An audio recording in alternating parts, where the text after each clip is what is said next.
Alhamdulillah, puji syukur kita haturkan kehadirat Allah pagi ini di Masjid Al-Falah, Jakarta Timur.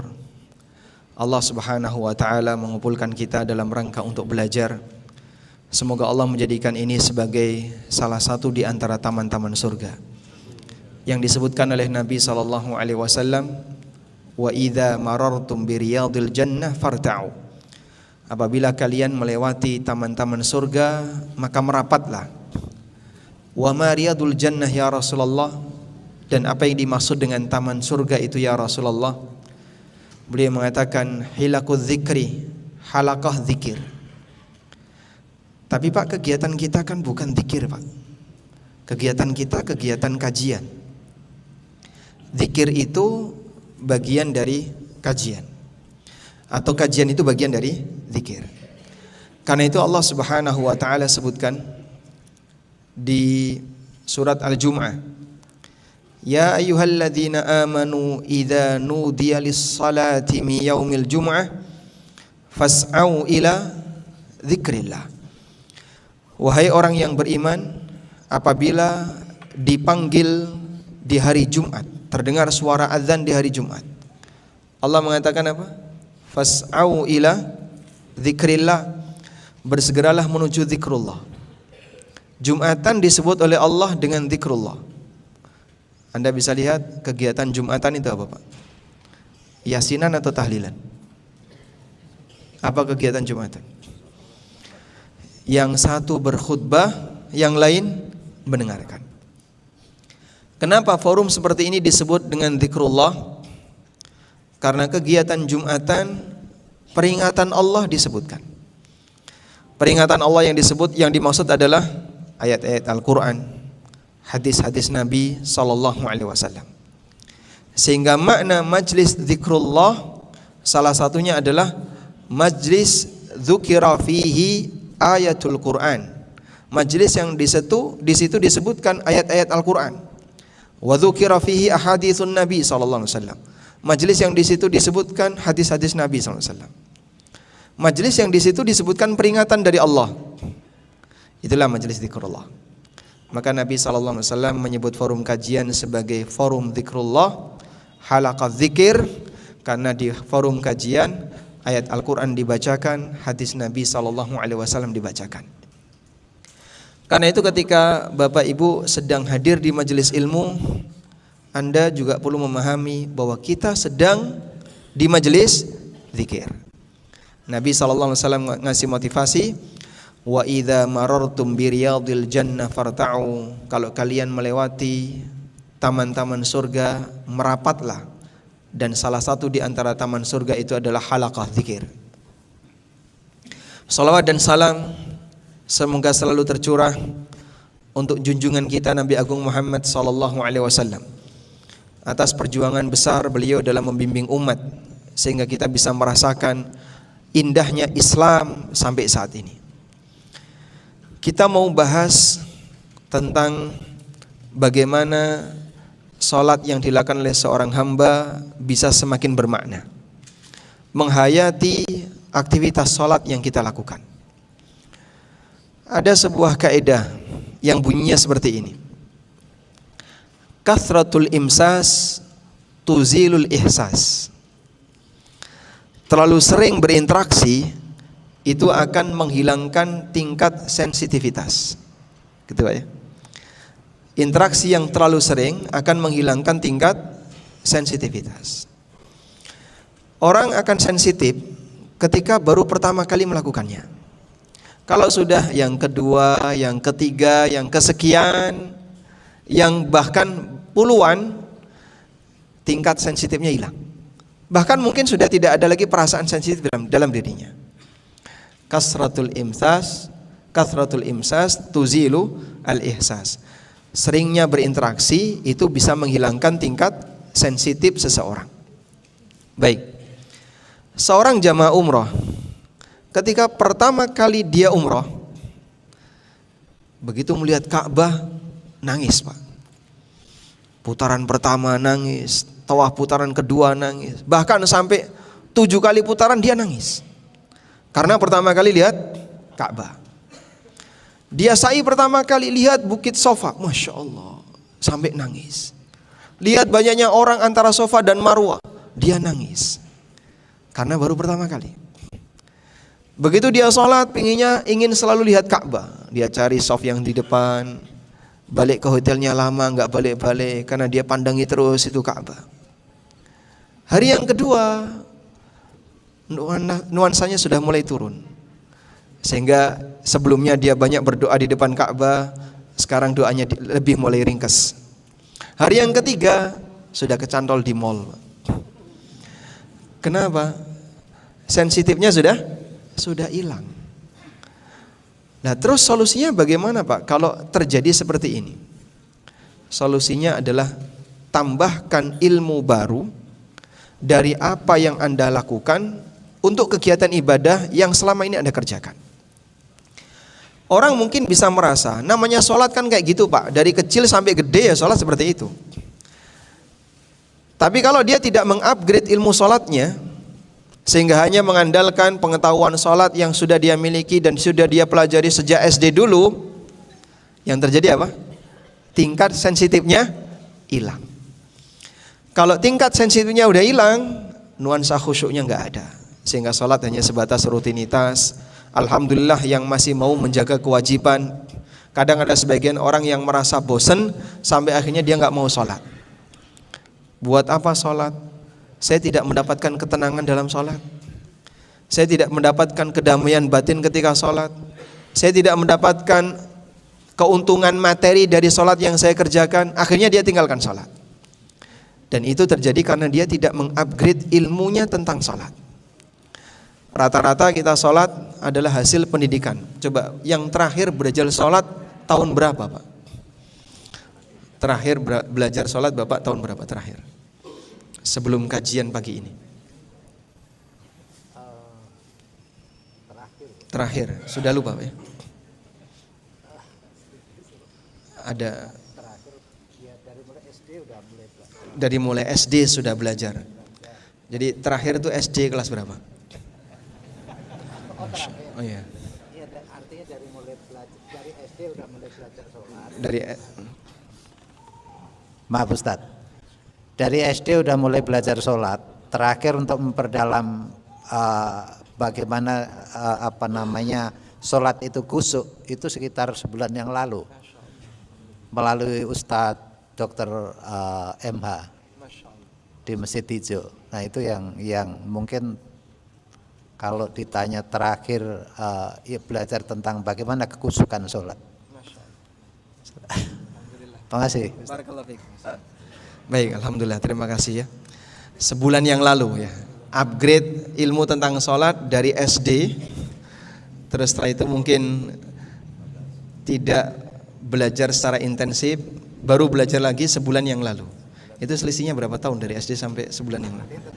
Oh, tetap belajar, Masya Allah. Alhamdulillah. Baik. Terakhir sebulan yang lalu, alhamdulillah. Dan kurang lebih banyak sekali masyarakat yang kayak gitu, Pak ya. Sehingga mungkin dia taunya saya belajar sholat, ngertinya yo SD kayak gini. SMP dulu waktu saya belajar sholat seperti ini.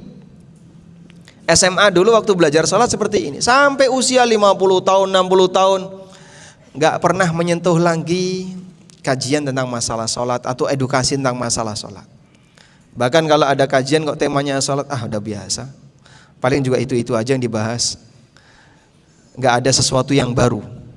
Padahal sebenarnya masih banyak yang perlu kita perbaiki berkaitan dengan ibadah sholat yang kita kerjakan, baik lahiriahnya maupun kondisi batinnya. Ada satu buku, setahu saya buku itu sudah diterjemahkan, khusus bahas sholat, Pak, khusus sholat, 3 jilid. 3 jilid itu versi Arabnya. Kalau yang bahasa Indonesianya kayaknya 5 atau berapa itu. Itu sudah diterjemahkan, karya Dr. Sa'id bin Wahab Al-Qahtani. Mungkin kalau Anda berkesempatan untuk bisa memiliki buku itu, barangkali bisa dijadikan salah satu koleksi di perpustakaan pribadi. Karena beliau membahas sholat itu sangat detail, baik yang sholat wajib, sholat sunnah, maupun yang sifatnya sholat-sholat tambahan, sholat-sholat rawatib, kemudian sholat mutlak. sehingga bisa dijadikan referensi jika kita ingin belajar sholat lebih detail. 5 jilid kalau Bapak pelajari setiap hari minimal 2 lembar atau 3 lembar, insya Allah 5 tahun khatam. Sanggup nggak kira-kira? 5 tahun, ya sudah dipangkas jadi 3 tahun ya. Baik, sekarang kita kembali kepada masalah sholat. Jadi kita perlu upgrade ilmu agar ada nuansa baru dari apa yang kita kerjakan. Dan ilmu itu ketika dipelajari tidak ada istilah membosankan. Walaupun mungkin saya sudah pernah belajar ini, ketika kau ulang, ilmu itu tidak membosankan. Karena ilmu dibutuhkan oleh manusia sebagaimana layaknya nutrisi. Kita makan nasi berapa lama, Pak? Bertahun-tahun. Makan daging selama bertahun-tahun. Dan Anda tidak pernah merasakan bosan. Sehingga hari ini kita makan nasi dan daging, besok kita makan nasi dan daging, dan seterusnya. Di posisi itulah ilmu sebagai nutrisi hati seorang hamba. Walaupun sudah pernah dipelajari, dia tidak akan pernah merasa bosan. Karena itu dalam Al-Quran Allah Subhanahu wa ta'ala sering mengulang-ulang materi yang sama. Di surat Al-Baqarah sudah disebutkan, nanti di Ali Imran disinggung lagi, di surat An-Nisa juga disinggung, di surat setelahnya juga disinggung, di beberapa surat itu disinggung. Kok materinya sama? Sebab turunnya Al-Quran itu selama 20 sekian tahun, sehingga Allah Subhanahu wa ta'ala terkadang memberikan materi yang sama sebagai pengulangan terhadap ilmu. Demikianlah pendidikan yang diajarkan oleh Al-Quran. Dan Nabi SAW juga demikian. Nabi SAW terkadang beliau ceramah dan materinya sama. Sudah pernah disampaikan, disampaikan lagi. Sudah pernah dibahas, dibahas lagi. Dan gak ada sahabat yang kemudian berkomentar bosen. Karena yang namanya ilmu ketika diulang tidak membosankan. Beda dengan hal yang lucu. Dagelan, Pak, pertama kali didengar menyenangkan, bisa membuat orang tertawa. Kedua didengar, udah pernah, gak lucu lagi. Yang ketiga membosankan. Tapi kalau ilmu sudah pernah didengar, nanti didengar lagi, tidak akan pernah ada istilah bosan.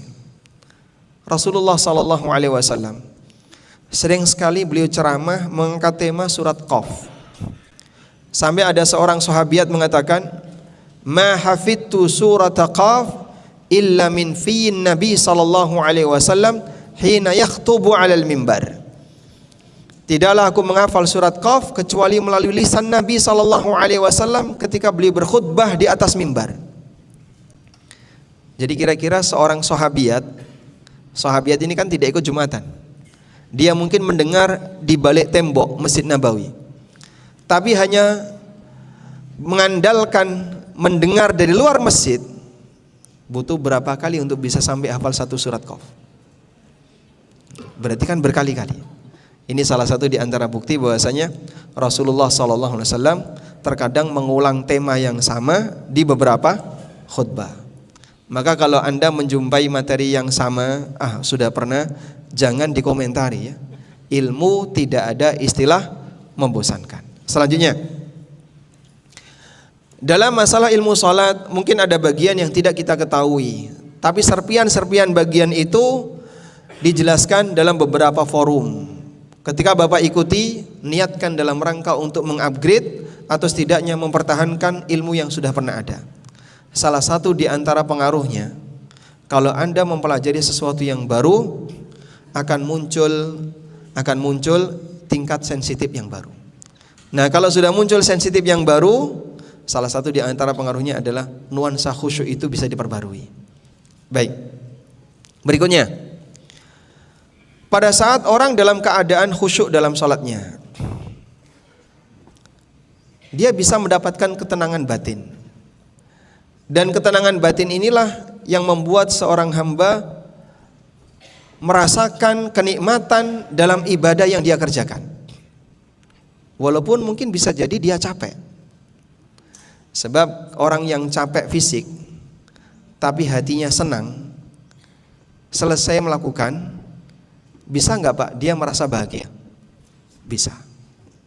Ada orang naik gunung, Begitu sampai di puncak, terbayar semua kelelahan saya.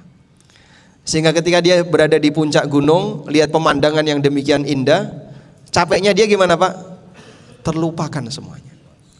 Capeknya seseorang bisa hilang disebabkan karena kepuasan batin. Makanya orang bisa hilang lelahnya, bisa hilang capeknya disebabkan karena dia punya ketenangan batin. Ada orang siang-siang sepedaan. Pak, ngapain kok siang-siang sepedaan? Capek kerja Mas. Capek kerja kok sepedaan. Seharusnya capek kerja ngapain Pak? Tidur.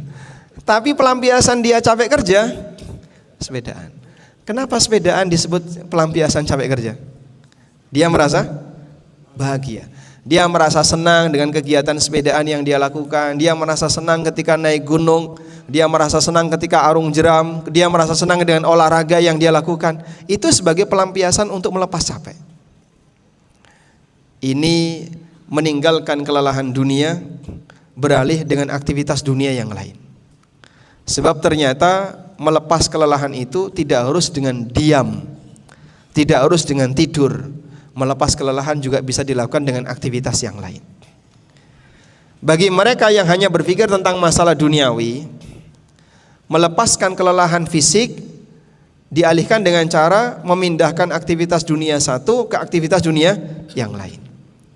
Capek kerja, ada yang sepedaan, capek kerja main padel, capek kerja mancing, dan seterusnya. Sekarang kita berbicara dari sisi sudut pandang syar'i. Kalau seseorang mengalami kelelahan fisik karena kerja, kelelahan fisik karena banyak masalah yang dia alami, apa yang bisa dia lakukan? Dia bisa berzikir kepada Allah. Nabi SAW pernah mengatakan kepada Bilal dalam sebuah perjalanan yang melelahkan, kemudian datang waktu sholat, Rasulullah SAW mengatakan kepada Bilal, "Ya Bilal, arihna bis salah." Wahai Bilal, istirahatkan kita dengan salat. Sehingga bagi Rasulullah SAW, salat itu kesempatan untuk beristirahat. Kalau kita kan dibalik Pak ya, istirahat, capek, salat. Ini tidak, capek, istirahat, salat. Kalau kita gimana Pak?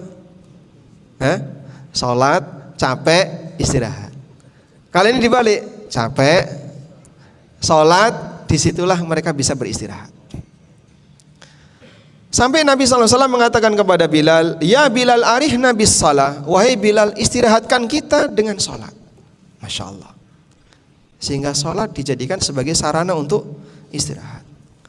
Sebab capek fisik bisa hilang dengan ketenangan batin. Dan Nabi SAW mendapatkan puncak ketenangan batin dikala beliau sedang bermunajat dengan Allah Subhanahu Wa Taala. Kalau kita gimana Pak? Banyak orang yang ketika pulang kerja dia capek, tapi sampai rumah tidak langsung istirahat. Ketemu anaknya yang masih kecil, terus ngomong anaknya. Waktu dia bermain dengan anaknya, kepenatan dia, capek dia hilang gak Pak? Sebagian testimoninya demikian. Begitu saya pulang capek kerja, ketika ketemu anak langsung capeknya hilang. Subhanallah.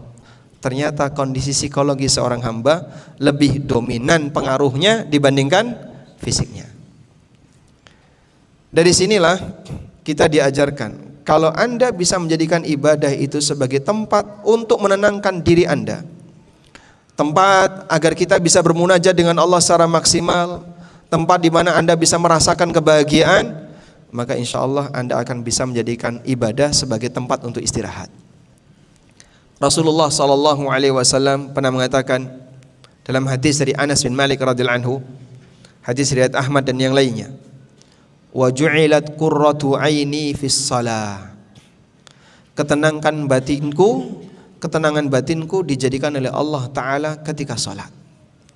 Ketenangan batinku dijadikan oleh Allah Ta'ala ketika salat. Sehingga Rasulullah SAW merasa sangat nyaman pada saat beliau sedang salat.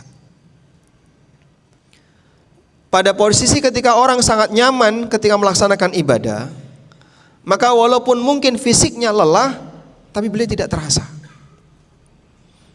Makanya Aisyah radhiyallahu anha pernah menceritakan bagaimana kondisi Nabi SAW saking lamanya sholat sampai kaki beliau bengkak. Karena Nabi SAW yaqumu minal lail hatta tatawarrama qadamah. Nabi SAW melakukan qiyamul lail sampai kakinya bengkak. Kira-kira berdiri berapa lama orang itu bisa sampai bengkak kakinya? Ya? Berdiri berapa lama, Pak? 1 jam? Lebih. 2 jam? Lebih. Di antara jamaah pernah nggak ada yang ikut sholat taraweh di malam terakhir Ramadan di Masjidil Haram? Mungkin ada ya. Berapa lama Syekh Sudais ngimami itu? Bisa 1 jam. 1 jam, bahkan pernah beli itu kunut setengah jam. Itu kunutnya saja. Doa kunut selama setengah jam. Iktidal dari ruku, kemudian iktidal setengah jam hanya baca doa kunut. Dan jamaah bisa menikmati karena kebahagiaan. Rasulullah SAW bisa lebih lama dari itu. Sampai beliau pernah membaca surat Al-Baqarah, dilanjut dengan surat An-Nisa, kemudian surat Ali Imran. Jadi urutannya tidak sebagaimana urutan dalam Al-Quran. Al-Baqarah, An-Nisa, lalu Ali Imran dalam 1 rakaat. Berapa jam itu kira-kira? Al-Baqarah 2 jam. An-Nisa 176 ayat. Berapa? Mungkin 1,5 jam. Ali Imran 200 ayat. Kurang lebih 2 jam. Dan ketika itu Nabi SAW bacanya mutarassilan, pelan-pelan. Kalau ketemu ayat yang berisi tentang surga, beliau berdoa, Allahumma inni as'alukal jannah. Ketemu ayat yang berbicara tentang neraka, beliau berdoa, Allahumma inni a'udzubika minan nar. Sehingga disisipi dengan doa. Dalam posisi ketika beliau berdiri, mungkin akan lebih panjang. Itu 1 rakaat. Sehingga beliau berdiri 1 rakaat bisa sampai 5 jam. Kira-kira sunnah seperti ini sanggup gak untuk dikerjakan, Pak? Dengar saja sudah ketakutan ya. Karena kita takut dengan resiko fisik yang kita hadapi. Nanti kalau kaki saya bengkak, besok kerja gak bisa. Kalau kaki saya bengkak, besok gimana? Saya harus beraktivitas ini dan itu. Bagi mereka yang tidak merasa takut dengan resiko fisik, dia akan berani untuk melakukan itu. Terus Pak, ketika kaki beliau bengkak, apa beliau tidak terasa sakit, Pak? Demikianlah suasana batin. Orang kalau fokus dengan hal tertentu, kondisi sakit yang dia alami sampai pada tingkatan dia tidak merasakan. Pernah dijelaskan oleh Syekh Utsman Al-Khamis, hafizahullah ta'ala, mengenai hadis Aisyah tadi. Kenapa sampai Nabi SAW kakinya bengkak dan beliau tidak merasakannya? Itu ilustrasi yang beliau sampaikan seperti ini. Orang kalau lagi fokus dengan hal tertentu, dia itu sampai melupakan rasa sakit yang dia alami. Contoh, ada orang yang dia naik kendaraan, misalnya naik motor. Dia bersama dengan istri dan anaknya yang masih kecil. Sudah? Kecelakaan, semuanya terpental. Dia terpental, istrinya terpental, anaknya terpental, HP-nya terpental. Baik. Begitu dia sadar, pertama kali dia bangun. Apa yang pertama kali dicari? A, istri, B, anak, C, HP, D, motor, E, dompet. Yang dicari pertama kali yang mana, Pak? Ya? HP-nya. HP-nya atau istrinya? HP. Ini bukti bahasanya HP lebih dekat daripada istri. Pada saat misalnya dia berusaha untuk menyelamatkan anaknya, dia berusaha untuk menyelamatkan istrinya, atau dia berusaha untuk menyelamatkan barang berharga yang dia miliki, lalu dapat, Pak, kenapa? Itu loh Pak, kepalanya berdarah. Oh iya. Waktu dia berusaha untuk menyelamatkan anaknya, darah mengucur di kepalanya, terasa nggak? Nggak terasa. Karena dia fokus dengan apa? Itu anak. sehingga rasa sakitnya tidak terasa. Bahkan karena belum terlihat tetesan darah, dia tidak merasa kalau ada tetesan darah. Baru ketika dia sentuh, berdarah, kepala saya bocor, barulah dia terasa. Sakit terasa ketika diingatkan. Demikianlah kondisi manusia ketika dia sedang fokus hal tertentu sampai melupakan sakitnya.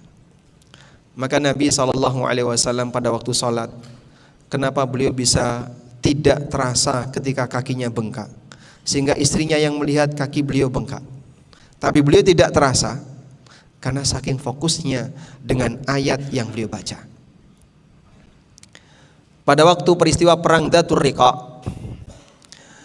Rasulullah SAW dan pasukannya berhasil mendapatkan kemenangan.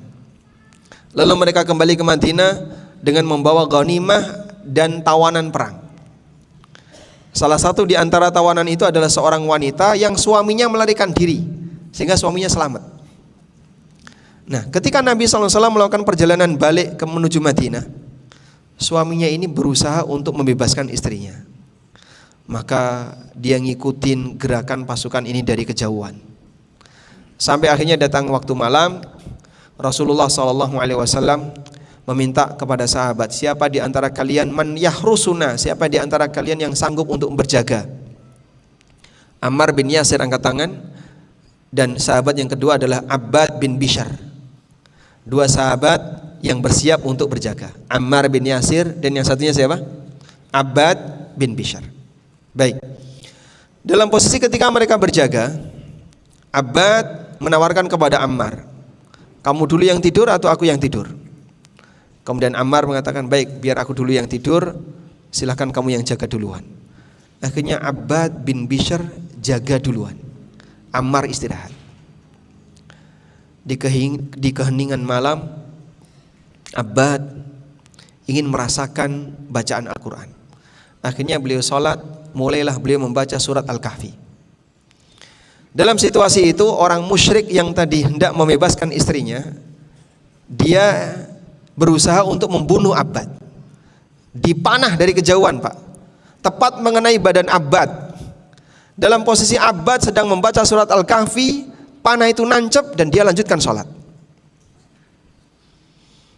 Orang musyrik ini kaget, ini kena tapi kenapa dia nggak mati dan dia nggak jatuh, dia tetap berdiri untuk melaksanakan sholat. Di panah yang kedua kena lagi, sampai panahan yang ketiga, orang musyrik ini takut, ini manusia atau jin? Karena berkali-kali dipanah, nancep, tapi nggak bergerak. Abbad merasa dirinya ketika itu sudah banyak mengeluarkan darah, lemes, sehingga dia kemudian membangunkan Ammar. Lalu Ammar kaget ketika saudaranya Abbad sampai kena panah berkali-kali, kenapa tidak kau batalkan salatmu? Kata Abbad, aku tidak ingin memutus firman Allah Subhanahu wa taala. Andaikan bukan karena takut ketika aku mati tidak ada yang menjaga Rasulullah SAW, akan aku biarkan untuk mati dalam keadaan salat. Pada titik ketika seseorang bisa bermunajat, pada titik ketika seseorang bisa menikmati salatnya, rasa sakit tidak terasa. Sakit itu tidak terasa. Inilah kondisi khusyuk di posisi paling puncak. Puncaknya khusyuk adalah ketika seorang hamba merasakan kedekatan dia dengan Allah Subhanahu wa taala, sehingga seolah-olah jiwanya telah lepas dari raganya. Sakit yang menjumpai raganya seperti tidak terasa, karena jiwanya fokus dengan bermunajat dengan Allah Subhanahu wa taala. Rasulullah SAW bisa sampai pada titik seperti itu. Dan ini butuh untuk latihan, butuh untuk seseorang mempelajarinya agar kualitas salatnya bisa semakin naik. Nabi SAW diberikan oleh Allah Subhanahu wa taala keistimewaan, wa ju'ilat qurratu 'aini fis shalah. Allah jadikan ketenangan batinku itu ada dalam salat. Dalam posisi ketika beliau salat, beliau bisa merasakan ketenangan puncak, sehingga kaki bengkak, rasa capek, semuanya hilang karena hatinya tenang. Karena itulah Rasulullah SAW setiap kali beliau menghadapi masalah, maka pelampiasan yang beliau lakukan adalah salat. Sebagaimana yang diceritakan oleh sahabat Hudzaifah ibnul Yaman radhiyallahu anhu. Nabi sallallahu alaihi wasallam kalau beliau punya masalah beliau salat. Kana Nabi sallallahu alaihi wasallam idza hazabahu amrun shalla. Rasulullah sallallahu alaihi wasallam kalau punya masalah serius salat. Karena masalah serius itu akan mendapatkan solusi ketika sang hamba bermunajat dengan Allah. Dengan ibadah salat yang dia lakukan, dia bisa curhat kepada Allah. Dengan ibadah salat yang dia lakukan, dia bisa semakin dekat dengan Allah. Ketenangan batin inilah yang akan mendapatkan hilangnya capek fisik. Dengan ketenangan batin, seseorang yang punya masalah, maka masalahnya akan berangsur-angsur hilang. Karena terkadang begini Pak, mungkin solusi masalah itu bukan dalam bentuk masalah itu hilang, tapi solusi masalah itu adalah bentuknya masalah itu terlupakan. Dan di antara upaya untuk bisa melupakannya adalah Anda pindahkan memikirkan masalah kepada memikirkan yang lain. Suami istri punya masalah, tidak selamanya harus diselesaikan dengan cara diskusi. Kadang ketika dilupakan, selesai. Ali bin Abi Thalib pernah satu ketika keluar rumah dalam posisi baru saja emosi dengan istrinya, Fatimah radhiyallahu anha. Nabi SAW siang hari datang ke rumah Fatimah dan tidak menemukan Ali. Fatimah ditanya, "Aina ibnu ammik?" Di mana putra dari pamanmu?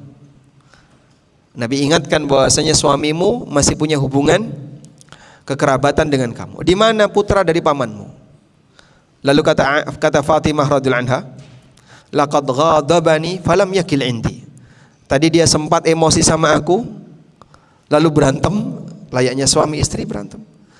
Falam yakil indi, dan beliau tidak tidur siang di sini. Keluar. Nabi SAW kemudian keluar dari rumah Fatimah, lalu tanya kepada para sahabat, "Cari di mana Ali?" Dapat laporan, "Ya Rasulullah, innahu fi masjid raqid." Ya Rasulullah, Ali sedang berada di masjid lagi tidur.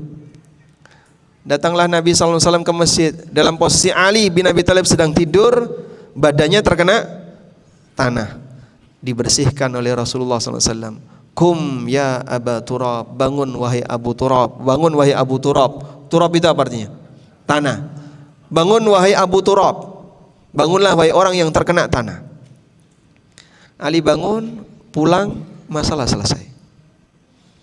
Maka tidak semuanya harus dibahas. Karena terkadang sebuah masalah itu hilang dengan cara dilupakan. Dan intinya adalah yang penting Anda tidak memikirkannya, agar tidak jadi beban bagi diri Anda. Karena itulah Nabi SAW ketika beliau punya masalah, pelampiasan beliau untuk melupakan masalah itu adalah salat. Karena Nabi SAW idza hazabahu amrun shalla. Suasana semacam ini hanya ada pada mereka yang memiliki kedekatan dengan Rabb-Nya, sehingga salat baginya adalah sebuah kenikmatan dan bukan beban. Karena masih banyak orang ketika salat dia anggap salat itu sebagai beban. Orang munafik tidak suka salat. Makanya Allah katakan tentang orang munafik, "Wa idza qamu ilas salati qamu kusala." Orang munafik kalau sholat mereka kerjakan dengan cara malas-malasan, berat untuk melakukannya. Terutama sholat yang tidak terlihat wajahnya. Sholat apa Pak? Isya dan subuh. Makanya Nabi SAW ngasih peringatan, "Athqalus salati alal munafiqin al-isya wa subh." Salat yang paling berat untuk dikerjakan oleh orang munafik adalah isya dan subuh. Sehingga kalau bapak-bapak bisa rutin salat jamaah subuh, berbahagialah. Semoga ini indikasi bahwasanya tidak ada bibit kemunafikan dalam hati kita. Orang munafik itu gak suka dengan salat subuh. Kenapa Pak? Salat subuh mereka tidak mendapatkan keuntungan apapun, di mana mereka berharap pengakuan dari masyarakat, sehingga karena wajahnya nggak kelihatan maka mereka nggak hadir. Salat isya juga sama, di masa Nabi SAW karena gelap gulita nggak kelihatan wajahnya, maka mereka nggak hadir. sehingga mereka hadir pas sholat yang kelihatan wajahnya, zuhur, asar, maghrib. Mereka mengerjakan sholat, tapi kata Allah, wa idza qamu ilas sholati qamu kusala.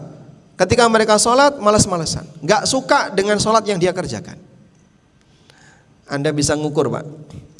Kalau datang waktu sholat, kok tiba-tiba muncul emosi dalam hati Anda, tolong segera diwaspadai. Karena ini salah satu sifatnya munafik. Kok sudah duhur ya? Kok sudah asar? Baru saja kerja, baru saja sibuk ini, baru saja dimulai, sudah waktunya sholat. Karena ada sebagian orang yang kadang dia masuk waktu sholat, emosi, rapat baru dimulai, wah udah sholat. Itu karena dia gak suka dengan ibadah sholat. Jangan sampai itu ada dalam hati kita. Kalau itu sampai ada dalam hati kita, tolong segera diobati. Karena ini salah satu di antara penyakitnya orang munafik. Ada sebagian orang yang kalau sholat taraweh bolak-balik lihat jam. Ngapain lihat jam? Lama nggak selesai. 8:30 belum witir. Komentar dia. 8:30 belum witir. Lah biasanya 8:30 sudah selesai, Pak. Ini imamnya kelamaan, 8:30 belum witir. Akhirnya dia protes. Besok lagi tolong imam kayak gitu diganti. Kalau kayak gini caranya kan, mending dia nggak usah ikut. Seolah-olah dia menjadi orang yang sangat sibuk. Itu cuma selisih 1/4 jam. Biasanya 8:30 selesai, ini jam 9 kurang 1/4 baru selesai. Selisih 1/4 jam, protes nggak? Protes. Kenapa protes? Dia nggak suka berlama-lama dengan kegiatan sholat yang dia kerjakan. Sampai dia kemudian protes ke takmir, tolong imam seperti ini diganti. Dia menggeser waktu kita 1/4 jam. Padahal begitu selesai sholat taraweh, jam 8:30 selesai, dia tiduran di masjid setengah jam. Sebenarnya bukan karena masalah kesibukan, tapi karena tidak betah waktu dia dipakai untuk ibadah. Ada orang yang merasa tidak betah ketika waktunya dipakai untuk kegiatan taat, tidak betah ketika waktunya dipakai untuk ibadah, karena dia rasakan ibadah itu sebagai beban dan bukan kebutuhan. Bagian dari kebutuhan manusia, mereka selalu menghendaki ketenangan, sehingga ketika orang tidak memiliki sarana untuk mendapatkan ketenangan yang sesuai syariah, mereka akan mencarinya dengan cara-cara yang tidak pernah ada ajarannya. Ada yang mencari ketenangan dengan cara bertapa, ada yang senam yoga, ada yang semedi. Bagi mereka yang hanya memikirkan urusan dunia, ketenangannya disalurkan dengan cara, ada yang sampai minum khamr, ada yang dengan cara healing ke puncak bukit, ada yang mancing dan seterusnya. Tapi kita sebagai orang yang berpendidikan agama tentu beda dengan mereka. Di mana Anda bisa merasakan ketenangan? Saya bisa merasakan ketenangan ketika saya sholat. Saya bisa merasakan ketenangan ketika saya zikir pagi di masjid habis subuh sampai syuruk. Saya bisa merasakan ketenangan ketika saya sedang membaca Al-Quran. Saya merasakan ketenangan ketika saya hadir di majelis ilmu. Di posisi itulah berarti Anda sudah upgrade bagaimana untuk bisa menjadi lebih tenang dengan cara yang lebih baik. Karena ada banyak orang yang dia mencari ketenangan tapi salah tempat. Baik. Di tempat mana ibu-ibu bisa mendapatkan ketenangan? Ketika shopping, Masya Allah. Sehingga suami istri kalau masuk mall, yang lebih senang yang mana, Pak? Istri atau suami? Istri. Suami tertekan. Kalau istrinya bahagia. Ada banyak sekali misalnya motivator yang bilang, udahlah kalau kamu lagi suntuk bersama suamimu, ajak suamimu belanja. Kalau istrimu ada masalah, ajak istrimu untuk jalan-jalan di mall, jalan-jalan di pasar. Apakah seperti itu tempat kita untuk mencari ketenangan? Bagi mereka yang berpendidikan, bukan. Kita bisa mendapatkan ketenangan di mana? Ketika kita ibadah, ketika kita sholat, ketika kita membaca Quran dan seterusnya. Baik. Islam memberikan kita sarana yang sangat indah untuk mendapatkan ketenangan itu. yaitu berusaha untuk khusyuk merenungkan isi salat yang kita kerjakan. Di saat itulah Anda akan bisa mendapatkan ketenangan yang sejatinya. Tayyib. Selanjutnya, lalu bagaimana caranya agar kita bisa lebih khusyuk dalam salat? Awal-awal tahun 2000, sekitar tahun 2004, 2005, itu sempat viral ya, tentang pelatihan salat khusyuk di hotel. Dan biayanya cukup mahal Pak ya. Berapa dulu Pak? Kalau di Jakarta mungkin sekitar 2 juta ya. Di Jogja pernah dibuka kurang lebih harganya 1,5 juta. Saya sempat penasaran, apa sih yang dipelajari? Kok sampai semahal itu dan itu eksklusif? Hanya orang tertentu yang bisa daftar. Alhamdulillah ada beberapa tetangga kami alumni pelatihan sholat khusyuk. Saya sempat penasaran, akhirnya tanya kepada mereka, gimana teori yang Bapak dapatkan dari hasil pelatihan sholat khusyuk?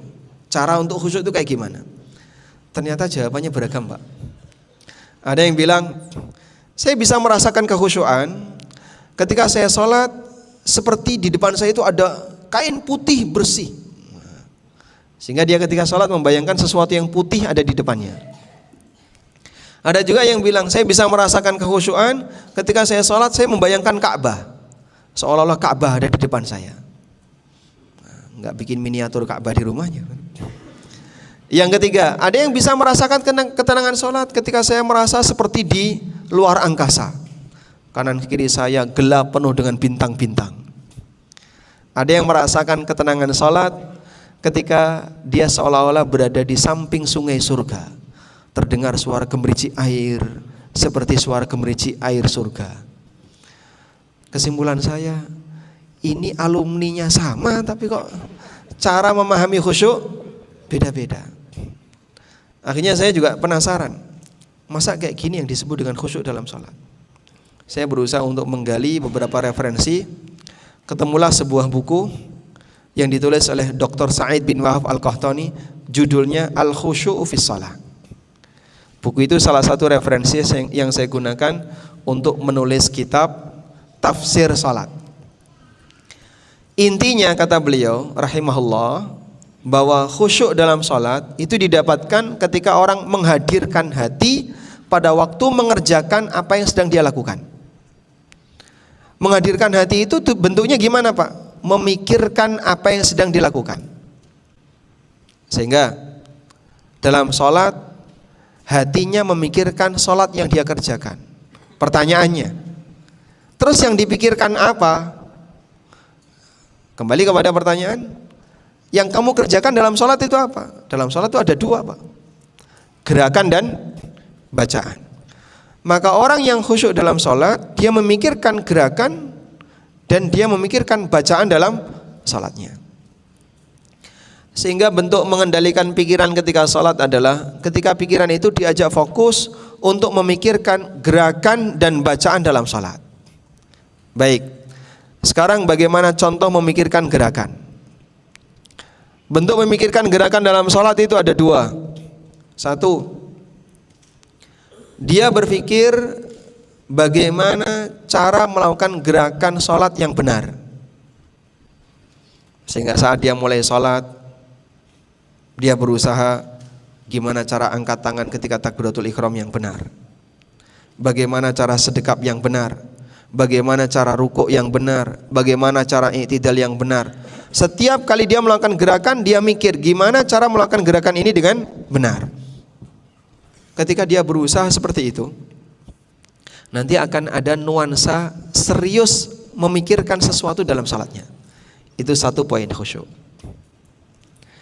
Yang kedua adalah memikirkan apa hikmah dan makna yang bisa digali dari gerakan itu. Dan alhamdulillah beberapa ulama ngasih penjelasan. Apa hikmah ketika kita berdiri harus sedekap? Apa hikmah ketika kita memulai sholat kita angkat tangan? Apa hikmah saat kita melakukan rukuk? Apa hikmah ketika kita i'tidal? Apa hikmah kita sujud dan seterusnya? Para ulama ngasih penjelasan itu, sehingga orang bisa merenungkan. Dikala kamu sedang sujud, renungkanlah bagian ini. Kau meletakkan organ yang paling mulia dalam tubuhmu sejajar dengan kakimu di atas lantai.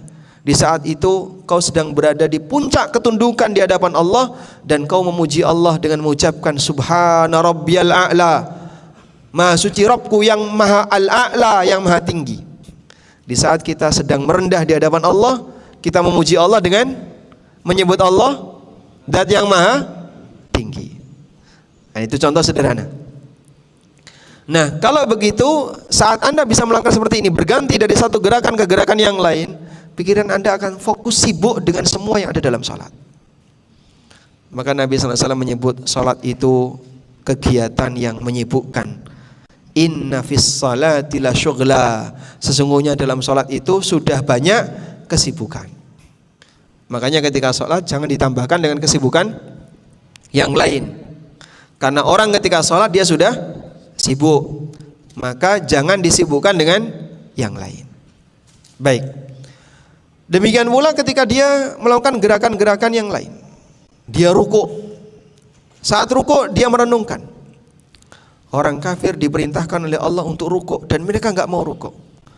Wa idza qila lahumurka'u la yarka'un. Ketika orang kafir diperintahkan untuk rukuk, mereka tidak mau rukuk.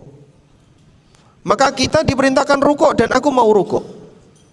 Semoga Allah Subhanahu wa taala menjadikan rukuk yang aku lakukan bernilai pahala besar. Ketika orang kafir diperintahkan untuk sujud, mereka enggak mau sujud. Dan kita mau sujud. Nabi SAW pernah menyebutkan, saat Bani Adam membaca surat As-Sajdah, membaca ayat As-Sajdah, lalu dia sujud, kata Nabi SAW, idza qara'a banu Adam As-Sajdah fasajada. Kalau seorang muslim membaca surat As-Sajdah dan dia sujud, i'tazala syaitanu yabki, maka setan pergi sambil menangis. Lalu dia mengatakan, umira ibnu Adam bisujudi fasajada falahul jannah. Manusia diperintahkan untuk sujud dan dia mau sujud sehingga dia dapat surga. Wa umirtu bisujudi fa'abaitu, dan dulu aku pernah diperintahkan untuk sujud tapi aku enggak mau sujud. Faliyan nar, maka aku dapat neraka. Nah, saat Anda sujud, Anda membayangkan, dulu iblis enggak mau melakukan seperti ini. Dan dia divonis kafir abadi. Dan aku sujud karena perintah Allah. Semoga aku jadi mukmin selamanya. Nah, perenungan seperti itu yang bisa kita hadirkan. Baik. Jadi saat kita bergerak, kendali pikiran ada di mana, Pak? Memikirkan dua hal. Yang pertama apa? Bagaimana cara melakukan gerakan yang benar. Yang kedua, memikirkan hikmah yang tergantung dalam gerakan yang kita kerjakan. Sudah? Untuk yang pertama, Anda bisa mendapatkannya dengan cara membaca dalil. Nabi SAW ketika bergerak, bagaimana cara beliau sedekap? Ada keterangannya. Bagaimana cara beliau angkat tangan? Ada keterangannya. Bagaimana Rasulullah SAW ketika rukuk, sahabat menceritakannya. Dan tidak ada manusia yang sejarahnya lebih lengkap dibandingkan Rasulullah sallallahu alaihi wasallam. Siapa manusia yang paling dekat hidupnya dengan Bapak? Siapa manusia yang paling dekat kehidupannya dengan Bapak? Istri. Ya? Harim, istri. Baik. Kalau Bapak saya kasih tugas, tuliskan sirah istri. Kira-kira jadi berapa jilid? Setengah lembar. Berarti banyak kehidupan istri yang tidak berarti itu. Kita akan kesulitannya. Misalnya, orang yang paling saya kenali dalam hidup ini adalah anak saya. Dari mulai dia lahir sampai dia usia sekian, saya tahu semuanya dari kecil sampai gede. Baik, sekarang Bapak tulis sejarah tentang anak Bapak. Itu enggak jadi buku 1 jilid, Pak. Paling cuma beberapa lembar saja. Karena banyak di antara aktivitas kita yang terlupakan. Tapi Nabi SAW ketika sahabat cerita itu sampai detail kecil-kecil diceritakan. Tidak ada manusia yang sejarahnya lebih lengkap melebihi Rasulullah SAW. Karena hanya ada satu-satunya manusia yang ketika perbuatannya ditiru bisa menghasilkan pahala, yaitu Nabi SAW. Selain itu tidak ada. Anda meniru A, Anda meniru B, meniru orang tua, meniru guru, belum tentu benar. Tapi kalau Anda meniru Nabi SAW, sudah dipastikan berpahala. Kalau meniru selain Nabi, Pak, bisa nggak berpahala? Jika meniru selain Nabi dalam rangka meniru Nabi, berpahala. Saya percaya kalau Ustadz Fulan ini, Ustadz A ini sangat komitmen dengan sunnah, sehingga apapun aktivitas yang beliau lakukan selalu didasari oleh dalil. Anda niru beliau dalam rangka meniru dalil, insya Allah berpahala. Tapi ketika kita meniru orang karena datnya, karena orangnya, nggak ada nilai pahalanya. Lain dengan meniru Rasulullah SAW, satu-satunya manusia yang ketika perbuatannya ditiru bisa menghasilkan pahala, hanya Nabi SAW. Karena itu sahabat sangat semangat untuk merekam apapun yang pernah dilakukan oleh Nabi SAW. Jadi sampai bagaimana isyarat jari telunjuk ketika tasyahud itu mereka menjelaskan dengan detail. Nabi SAW ketika isyarat jari telunjuk kadang seperti ini, Pak. Semuanya digenggam, jari telunjuknya dilepaskan satu. Terkadang beliau membentuk lingkaran antara jempol dengan jari tengah, sehingga terbentuklah seperti ini. Sahabat cerita seperti itu, sangat detail. Karena mereka ingin mengambil berkah dengan meniru Rasulullah SAW. Baik. Isi sholat yang kedua adalah bacaan. Apa yang perlu kita pikirkan ketika kita membaca dalam sholat? Ada dua juga. Satu adalah bagaimana menyesuaikan bacaan kita seperti bacaan Nabi SAW. Sehingga Anda membaca doa ruku sesuai dengan sunnah Nabi SAW, ketika i'tidal sesuai dengan sunnah Nabi SAW, dan demikian seterusnya. Yang kedua, merenungkan maknanya. Apa makna yang bisa saya hadirkan ketika saya membaca doa ini? Apa makna doa ini? Dan demikian seterusnya. Walhamdulillah, kalau kita terbiasa dengan seperti ini, maka lama-lama kita akan bisa merasakan hal yang baru dalam salat yang kita kerjakan. Maka tadi ya, upgrade pengetahuan kita tentang salat agar ibadah salat kita terasa seperti ada sesuatu yang baru, dan itu akan membuat salat ini jadi lebih khusyuk. Wallahu a'lam. Baik, demikian yang bisa kita sampaikan sebagai pengantar, semoga bermanfaat.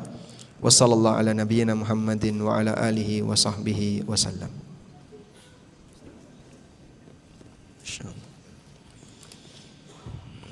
Sedang menggelar banyak pertanyaan, Pak. Banyak. Baik, silakan Bapak sortir ya. Pastikan, Pak, pertanyaan tentang poligami jangan disampaikan ke saya. Ya. Belum cukup umur untuk bahas seperti itu. Ada beberapa pertanyaan melalui kertas. Kita bacakan sebagiannya. Assalamualaikum. Waalaikumsalam. Kalau ibu-ibu sholat di rumah, sholat qobliyah subuh dilaksanakan setelah terdengar iqomah di masjid, apakah boleh? Sedangkan masjid sudah dilaksanakan sholat subuh. Karena Anda tidak berjamaah, Anda sholat di rumah, sehingga tidak terikat dengan kegiatan yang ada di masjid, maka Anda bisa melaksanakan sholat qobliyah subuh selama sudah masuk waktu subuh dan sebelum Anda mengerjakan sholat subuh. Sehingga misalnya bangun setelah suami Anda pulang dari masjid, istrinya baru bangun, berarti kan sudah selesai sholat subuh di mana? Di masjid. Lalu sang istri setelah dibangunkan dia ke toilet, kemudian melaksanakan sholat subuh. Nah, perlu nggak sholat qobliyah? Kan sholat subuhnya sudah selesai. Sholat subuh sudah selesai kan yang di masjid. Anda belum sholat subuh, maka silahkan Anda qobliyah, kemudian setelah itu sholat subuh. Bahkan bagi mereka yang bangunnya telat, bangun-bangun sudah kesiangan, bangun jam 6. Jam 6 sudah terbit belum, Pak? Sudah, untuk saat ini jam 6 sudah terbit ya. Bangun-bangun jam 6. Apa yang harus segera dilakukan? Ketika orang bangun subuh di Jakarta jam 6, matahari sudah tinggi, sudah kelihatan. Apa yang harus segera dilakukan? Ya? Ke toilet dulu. Kan dia belum bersuci. Silahkan ke toilet dulu. Kok ke toilet dulu Pak? Ini kan waktunya sudah habis. Iya, tapi Anda harus bersuci. Sempat ada orang yang tanya kayak gitu, Pak, kalau orang lagi junub, bangun-bangun kesiangan, matahari sudah terbit, apa yang harus dia lakukan Pak? Ya dia harus mandi junub dulu. Tapi kan waktu sholat sudah habis. Nah kalau dia nggak mandi junub ya percuma saja, sholatnya batal. Sehingga silahkan ke toilet dulu, buang hajat dulu jika perlu buang hajat, kemudian dia wudhu atau mandi, setelah itu baru kerjakan sholat. Perlu nggak qobliyah subuh? Perlu tidak qobliyah subuh? Perlu. Dan ini pernah dipraktikkan Nabi SAW. Beliau pernah melaksanakan atau beliau pernah beristirahat malam, kecapean dalam perjalanan, dan beliau pesan kepada Bilal, tolong jaga kami. Tapi karena Bilal juga capek, Bilal juga tidur. Semuanya tidur. Yang pertama kali bangun karena sorotan sinar matahari Rasulullah SAW. Ketika Nabi SAW bangun, beliau langsung bertakbir Allahu Akbar karena kaget, dan semua sahabat langsung terbangun. Setelah itu beliau mengatakan, inna haulakumus syaitan, di sekitar kalian telah dikuasai oleh setan. Lalu beliau mengajak para sahabat untuk pindah dulu, pindah tempat. Setelah sahabat pindah tempat, baru mereka melaksanakan sholat qobliyah subuh dan sholat subuh. Bapak bisa bayangkan Pak, ini matahari sudah terbit, cahaya matahari sudah sorotannya sudah mengenai badan, tapi Nabi SAW sempat ngajak pindah. Pindah kalau cuma 1-2 orang cepat, kalau rombongan lebih lama.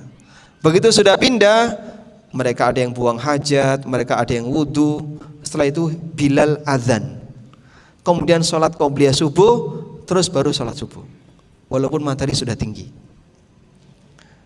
Karena aktivitas yang dilakukan oleh orang yang telat bangunnya tadi sama sebagaimana aktivitas yang dilakukan oleh orang yang bangun tepat waktu. Kecuali kalau dia bangun lalu ke masjid, telat bangun misalnya ke masjid, di masjid sudah mulai sholat, apakah boleh qobliyah subuh? Tidak boleh, dia harus segera bergabung sholat jamaah. Wallahu a'lam.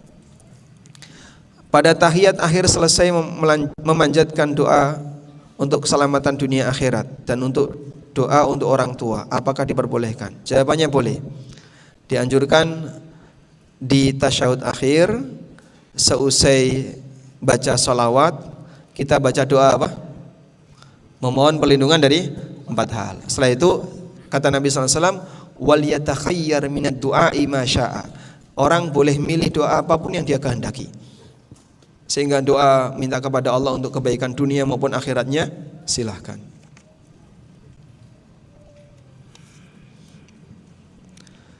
Misalnya dalam satu hari seseorang memiliki banyak kegiatan,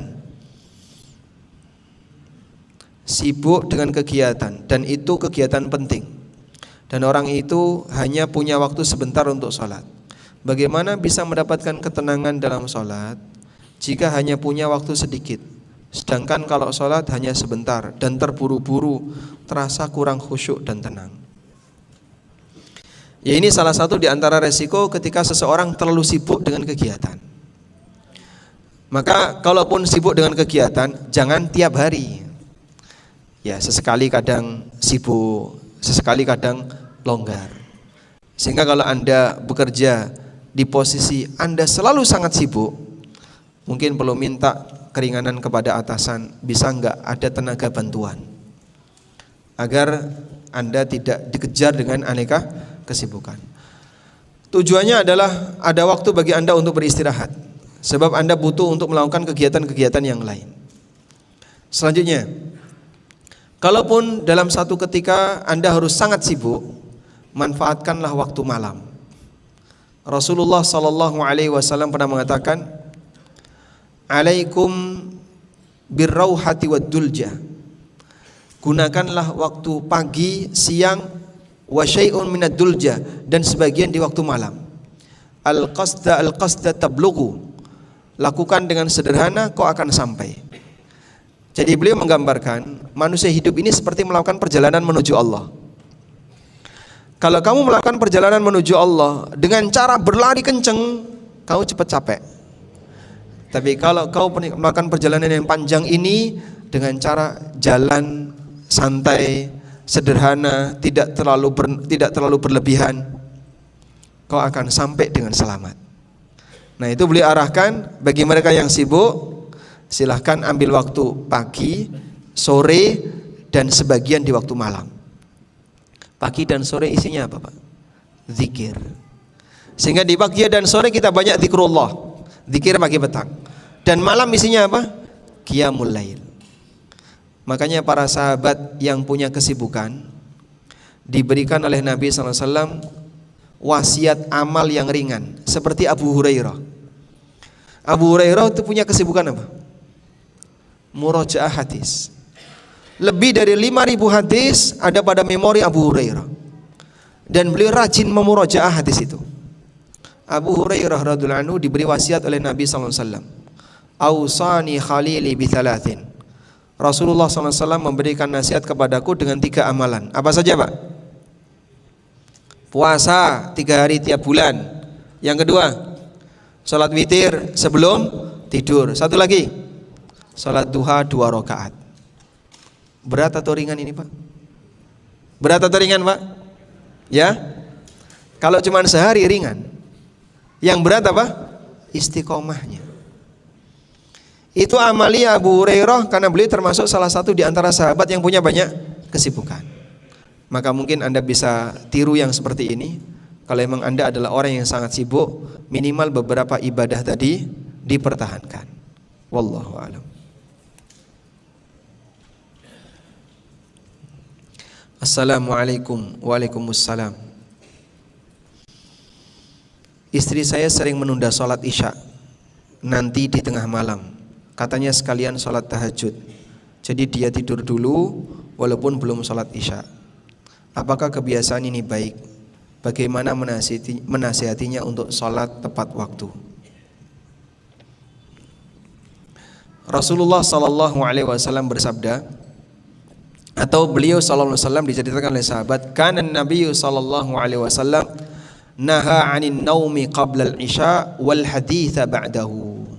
Rasulullah SAW melarang untuk tidur sebelum sholat isya dan ngobrol setelah sholat isya. Kenapa dilarang untuk tidur sebelum sholat isya? Dikhawatirkan kebablasan, sehingga nanti bangun-bangun sudah subuh dia tinggalkan sholat. Tapi Pak, kalau capek sekali gimana Pak? Kita pulang kerja habis maghrib sampai rumah, terus sholat maghrib tapi kita ngantuk sekali.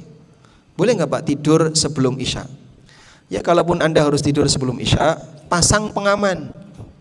Silakan istirahat dulu, pasang pengaman, alarm atau pesan ke istrinya, saya mau tidur dulu ya. Nanti kalau pas isya kok nggak bangun-bangun, silahkan dimandikan, dikafani di sana.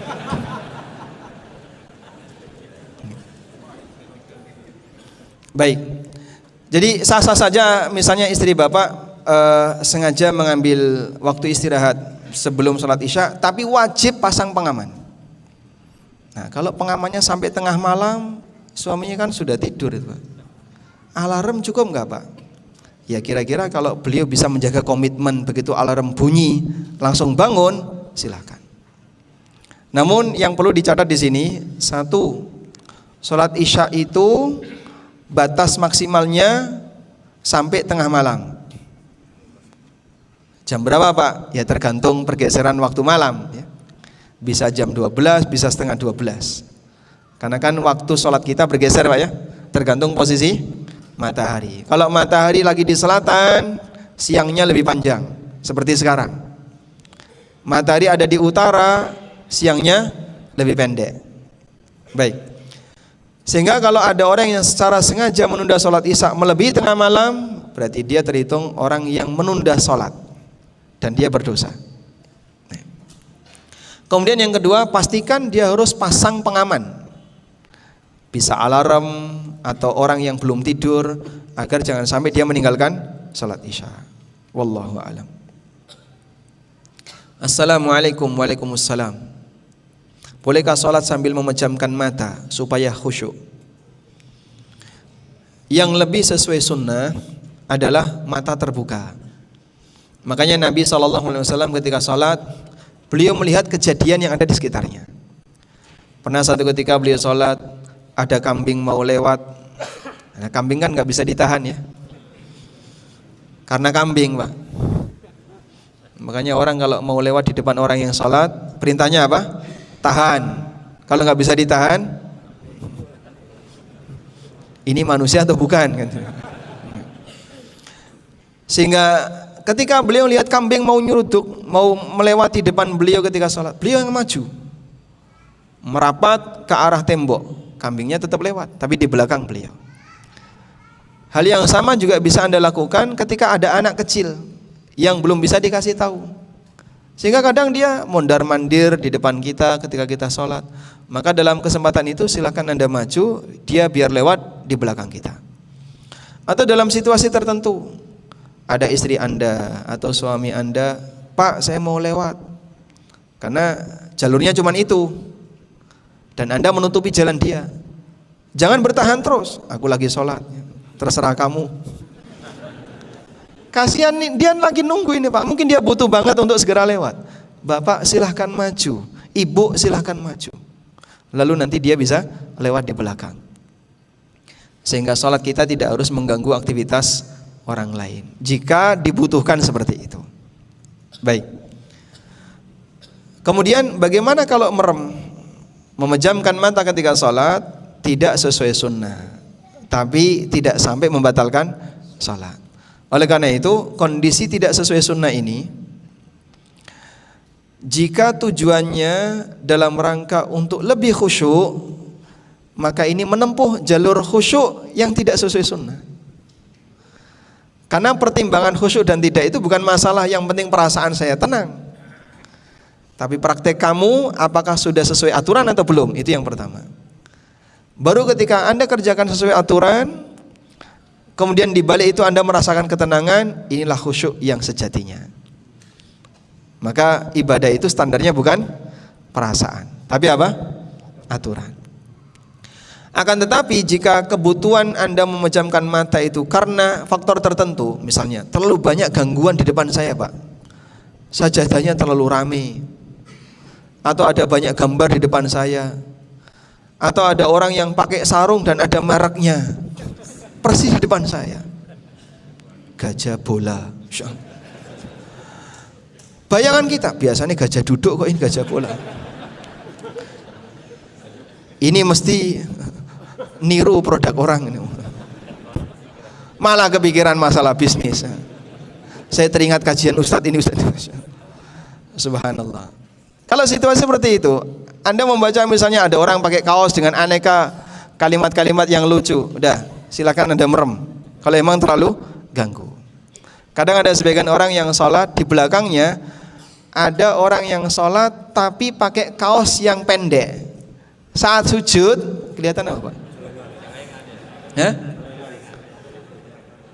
Jadi kadang sampai celana dalamnya itu kelihatan, ketarik kan ya. Dan itu ganggu kita berada di belakangnya. Ini gimana cara nutupinya nih? Maka mungkin dalam situasi seperti itu, mungkin tidak ada suasana syahwat, tidak ada ya. Tapi Anda jadi pikirannya melayang kemana-mana nih, kok ada orang kelihatan celana dalamnya gara-gara ketarik saat dia sujud. Makanya kalau lihat orang seperti ini sebelum sholat dimulai, Bapak minta dia pakai sarung, Mas pakai sarung Mas. Dan sarungnya diikat di perutnya itu biar nanti ketika sujud kaosnya ketarik ketutup sarung. Saya pernah nyuruh orang seperti itu, alhamdulillah dia bersedia. Sebab kalau orang pakai celana saja kemudian dia pakai kaos yang press body ya, atau kaos yang tidak terlalu panjang, saat rukuk sujud nyingkap dan kadang sebagian pantatnya kelihatan. Nah, seperti ini perlu diingatkan. Wallahu a'lam.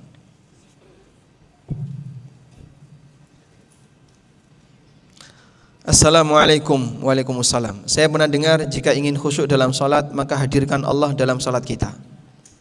Tetapi ketika kita mencoba, cenderung yang terjadi kita berpikiran kehadiran Allah berupa makhluk atau berwujud.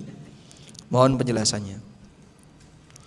Nabi SAW pernah menjelaskan tentang makna ihsan. Apa yang dimaksud dengan ihsan? Ihsan ada berapa? Ada 2 tingkatan. Jibril tanya kepada Nabi SAW, akhbirni anil ihsan, jelaskan kepadaku tentang ihsan. Jawaban beliau apa? Anta'budallaha ka'annaka tarahu, fa illam takun tarahu fa innahu yaraka. Kau beribadah kepada Allah seolah-olah kau melihat Allah. Dan kalau kau nggak bisa seolah-olah melihat Allah, yakini bahwasanya Allah melihat kamu. Pertanyaannya, bagaimana sih Pak bentuk seolah-olah melihat Allah itu? Perhatikan kata seolah-olah.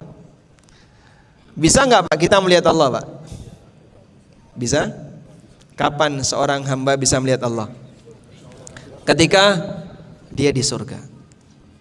Sepanjang manusia hidup dia nggak bisa melihat Tuhannya. Makanya Nabi SAW ingatkan, innakum lan tarawna rabbakum hatta tamutu. Kau tidak akan bisa melihat Rabb kalian sampai kau mati. Beliau kasih peringatan ini karena besok Dajjal itu ngaku Tuhan. Sehingga kalau dia ngaku Tuhan, Tuhan kok kelihatan padahal kita masih hidup, mustahil, dia pasti bukan Tuhan. Innahu a'war wa rabbukum laisa bi'awar. Dajjal itu buta sebelah dan Allah tidak buta sebelah. Baik. Ketika kita diajarkan oleh Nabi SAW seolah-olah melihat Allah. Gimana sih Pak seolah-olah melihat Allah? Gambaran sederhananya kayak gini. Bapak kalau kerja, buka laptop, bos ada di belakang kita, ngawasi kita. Kira-kira gimana Pak? Hah? Kita akan sangat serius ketika bekerja. Kita akan fokus, kita serius ketika bekerja. Kenapa? Bosnya ada di tempat. Sudah? Itulah bentuk orang beribadah kepada Allah seolah-olah dia melihat Allah. Sehingga dalam bayangan dia, saya sedang berada di depan Allah. Allah memperhatikan saya 100%, lahir dan batin. Maka dia akan fokus. Dia bisa bermunajat kepada Allah. Dia merasa dekat dengan Allah. Jika yang dimaksud menghadirkan Allah dalam salat adalah seperti ini, makna ini benar. Sebab itulah yang diajarkan Nabi SAW ketika orang beribadah dengan ihsan. Yang kedua, kalau nggak bisa seolah-olah melihat Allah, fa innahu yarak, yakini bahasanya Allah melihat kamu. Itu seperti orang kerja, ada CCTV di ujung yang memantau dia, tapi bosnya tidak ada di tempat. Ini CCTV nyambung sampai bos. Masih bisa nggak kira-kira dia main game? Masih bisa ya? Kan nggak kelihatan CCTV ada di sana.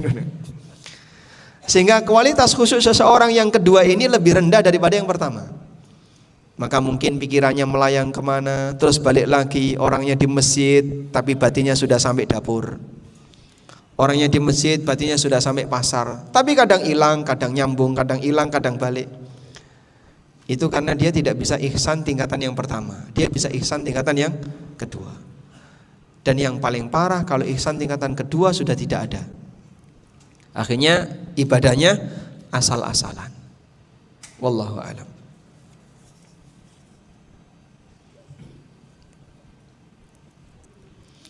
Assalamualaikum warahmatullahi wabarakatuh. Waalaikumsalam warahmatullahi wabarakatuh.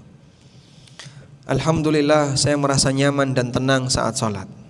Namun terkadang kalau dalam keadaan lelah sholat, saya malah menjadi kurang fokus, sehingga harus menutup dengan sujud sahwi karena ragu atau salah dalam sholat. Bagaimana baiknya? Apakah tetap menjadikan sholat sebagai istirahat dengan kemungkinan kekurangan, atau beristirahat dulu sebentar agar bisa lebih khusyuk? Kalau yang dimaksud Anda ngantuk atau kecapean sehingga tidak bisa maksimal, sebaiknya Anda istirahat dulu. Nabi SAW melarang kita untuk menahan buang hajat dan menahan ingin makan ketika sholat. La salata, tidak ada salat bagi orang yang ingin buang hajat. Yubidaf'i ta'am, ketika dia ingin buang hajat atau dia ingin memakan makanan. Baik. Dan kias dari hal ini adalah ketika ada keinginan orang untuk tidur, untuk istirahat, ngantuk sekali, maka sebaiknya apa yang dilakukan? Silakan kamu istirahat dulu. Silakan kamu istirahat dulu, silakan kamu tidur dulu, daripada ketika sholat dia kepikiran kapan tidur. Mungkin saya sarankan sebaiknya Anda istirahat dulu jika kejadiannya seperti itu. La sholata bi hadrati ta'am wa la huwa yudafi'ul akhbathan. Tidak ada salat ketika makanan sudah dihidangkan atau sedang menahan keinginan untuk buang hajat. Assalamualaikum. Waalaikumsalam. Jika sedang konsumsi obat hormon, efeknya pendarahan sehingga tidak bisa membedakan darah haid atau penyakit. Bagaimana hukum melakukan sholat atau bagaimana cara untuk bisa sholat?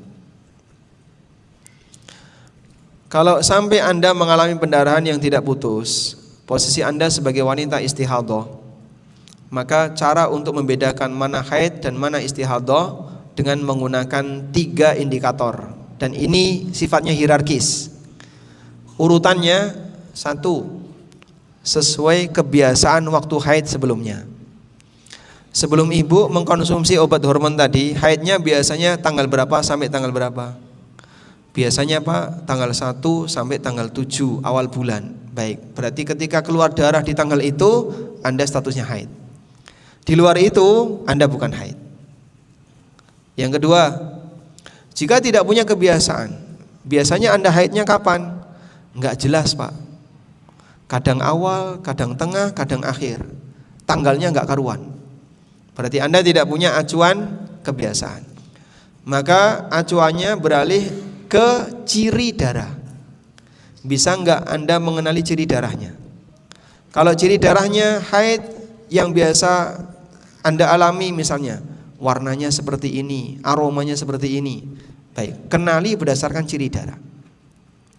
Kalau cirinya sama semua, ini darah yang keluar sama semua Pak, tidak ada aroma tertentu dan tidak ada warna tertentu, semuanya sama, berarti Anda nanti kembalikan kepada kebiasaan wanita di sekitar Anda. Yang paling dekat adalah saudari perempuan atau ibu. Saudari perempuan Anda ada nggak yang haidnya normal? Ada. Tanggal berapa dia haid? Dia normalnya biasanya tanggal 10 sampai tanggal 15. Baik, berarti Anda menjalani haid 10 sampai 15. Keluar darah di luar itu tidak terhitung sebagai haid. Ini 3 acuan yang bisa digunakan ketika orang mengalami istihadhah. Assalamualaikum. Waalaikumsalam. Kalau sholat duhur di hari Jumat, bagi wanita apakah harus menunggu Jumatan keluar? Kata kuncinya, kalau sudah masuk waktu duhur, maka wanita yang tidak Jumatan dia boleh sholat duhur, terlepas dari apakah yang di masjid sudah bubar atau belum. Karena bukan syarat sholat duhur bagi wanita di hari Jumat harus nunggu selesainya Jumatan. Kata kuncinya apa tadi? Sudah masuk waktu duhur. Wallahu a'lam.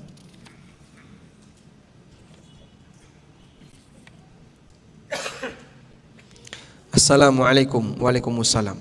Suami saya seringkali melalaikan sholat, seperti meninggalkan dan menunda waktu sholat dengan alasan capek, lelah dan ngantuk. Saya sudah berusaha menasihati dan mendoakan kebaikan untuknya. Apa yang harus saya lakukan lagi? Saya terkadang lelah. Beliau berharap anak yang soleh tapi tidak pernah memberikan contoh. Jangan dicontoh seperti bapaknya Ibrahim ya. Bapaknya kafir, anaknya seorang nabi. Baik, Anda tolong bacakan, atau mungkin sekali suaminya diajak ketika kajian ya, lalu sampaikan pertanyaan kepada ustadz, apa resiko orang yang meninggalkan sholat. Nabi SAW bersabda, al-ahdul ladzi bainana wa bainahumus shalah, faman tarakaha faqad kafar. Perjanjian antara kita dan mereka adalah sholat. Siapa yang meninggalkan sholat, kafir. Nah, mengenai definisi meninggalkan sholat yang sampai pada tingkatan kafir, ulama beda pendapat. Sebagian ulama mengatakan cukup satu sholat keluar dari Islam. Dan ada yang mengatakan jika dia dominan meninggalkan sholat wajib, dominan, dia kafir. Dan ini pendapat Imam Ibnu Utsaimin rahimahullah. Kalau pakai pendapat ini, berarti nanti diukur. Jika suami Anda dominan meninggalkan sholat wajib, maka yang bersangkutan tidak boleh dipertahankan ikatan pernikahannya. Sehingga Anda harus bersiap untuk sampai berpisah dengannya. Seorang muslimah tidak boleh membersamai lelaki yang non-muslim.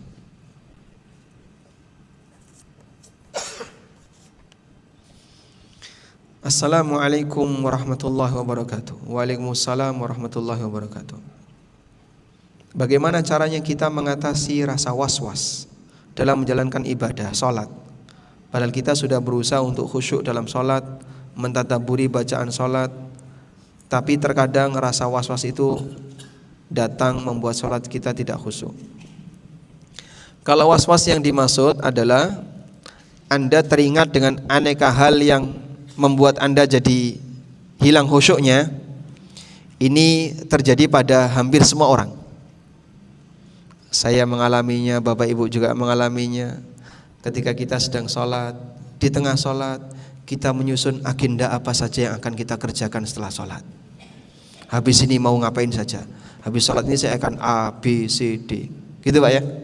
Bapak mengalami kayak gitu gak Pak? Baik, itu pengalaman kita bersama Pak. Sehingga seolah-olah kita jadi orang yang demikian sibuk ketika sedang sholat. Begitu sholat selesai, salam, tiduran. Semua rencana tadi terlupakan. Kenapa kok orang seperti itu Pak? Diingatkan sama setan.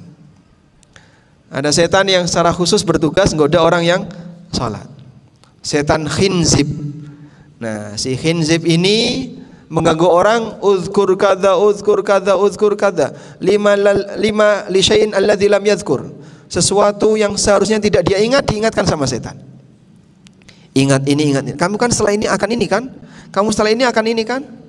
Sehingga kegiatan-kegiatan yang sebenarnya tidak kita pikirkan muncul dalam lintasan ketika sholat.